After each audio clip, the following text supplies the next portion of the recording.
Welcome, and come along into the wide open spaces. My name is Lisa, and let me take you to Harrington, Colfax, Lewiston, and on to Lolo Pass on this video. By chance, we came upon the switchback hill of dreams at Lewiston Hill that kept us smiling all day. If you like twisties, this is darn cool to ride. Now let's get moving and see what's ahead. Harrington, an eastern Washington wheat town, established in 1882 and continued to grow after the construction of the railroad, helping wheat farmers transport their product. In 1883, the first site opened, followed by a saloon, the Tinsley boarding house, a blacksmith, and a hotel. In 1904, a modern opera house was built, with passenger train services that followed that connected Harrington to Spokane and Seattle. Today, with revitalization, we found some nice shops and attractions with history and a mural painted on the side of these historic buildings.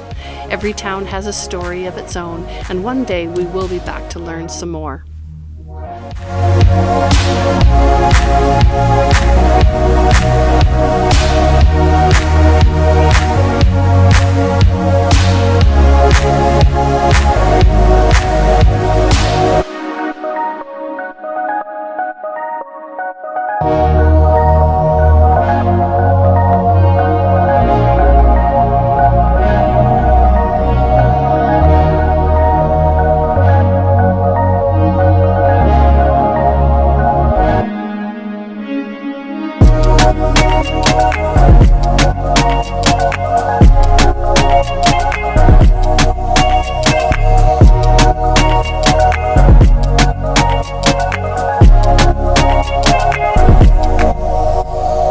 As we continue through the Palouse area, the wheat fields are vast, and it is one of the largest wheat growing regions of the world that extends to the west of Idaho, where we are headed. There are so many old farmhouses, antique cars and trucks, combined with massive state-of-the-art farming equipment and the endless rolling wheat fields. Riding along and through a few small towns, we haven't found many areas to camp, so we will make our next stop in Colfax.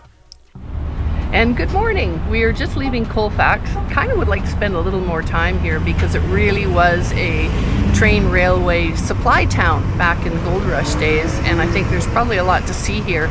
But we're really anxious to ride Lolo Pass and perhaps even get up as far as Glacier National Park and visit Lake McDonald with all the colorful rocks. Anyway, ciao for now, and we'll see you on the road. See you later. The Palouse people and the Nez Perce tribe were the earliest inhabitants of the area now known as Colfax. The Nez Perce Trail, long used by Native Americans on their treks to the Great Plains to hunt buffalo. The Palouse people were expert horsemen. The term Appaloosa is most likely derived from the term a Palouse horse. In the summer of 1870, white settlers arrived, soon building a sawmill, a flour mill, and other businesses that followed, and Colfax soon grew into a prosperous town. In 1889, the residents of Whitman County constructed a grand Gothic justice building, the courthouse and jail. In the spring of 1894, two men sat in the Whitman County Jail in Colfax, both awaiting their fate.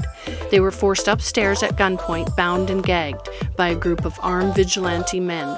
Both men were thrown to a slow death from the second-floor balcony with nooses around their necks. 4 years later, 20 armed men arrived again at the courthouse jail, looking for Haddock Blackie Marshall and Robert Dakota Slim McDonald during their trial. Blackie was thrown out of the second-story window and hanged to his death, while Dakota Slim escaped, playing dead after gunshots fired. Years later, it was discovered the Vigilantes had lynched the wrong man when Dakota Slim confessed to the murder in 1897. Blackie was the last man lynched in the valley. I am almost positive that a longer visit to this town would uncover some very interesting insights into this town's history. Unlike many of the surrounding towns, Colfax has remained prosperous, and in the surrounding district you will find many examples and styles of architecture from Victorian Gothic of 1889 to Colonial Revival in 1933 and Art Deco of 1935.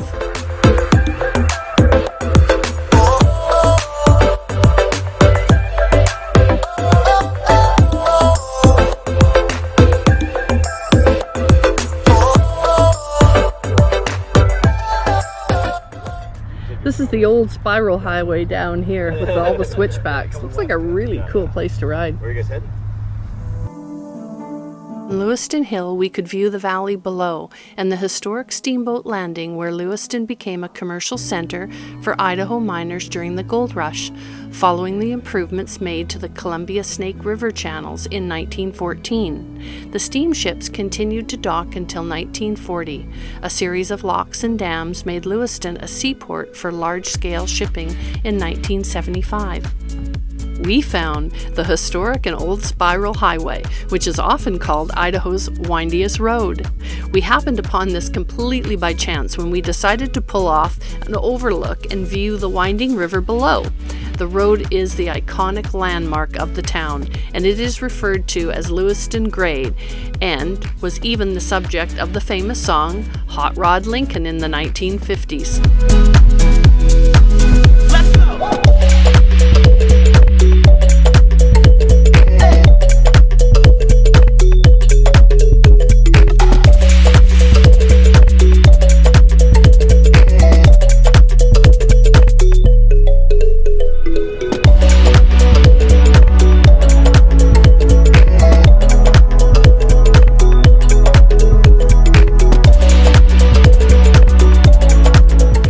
The highway was constructed when automobile traffic made steep old wagon roads obsolete, and this new highway grade was built down this hill in 1917.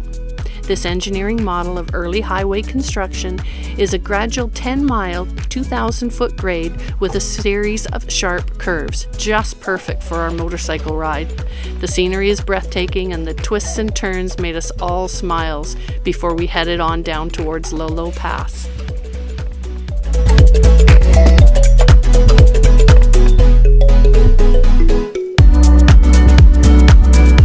Lolo Pass runs from Idaho to Montana and is a mountain pass over 5,200 feet high in the Bitterfoot Range of the Northern Rockies. The pass is the highest point of the Lolo Trail. Please join us on our next video for this ride through the pass and on to Glacier National Park, where I really want to make sunset at Lake McDonald to photograph the iconic colored rocks on the lakeshore. Thank you again for watching, and please hit that subscribe and like button, and we will see you on the road soon.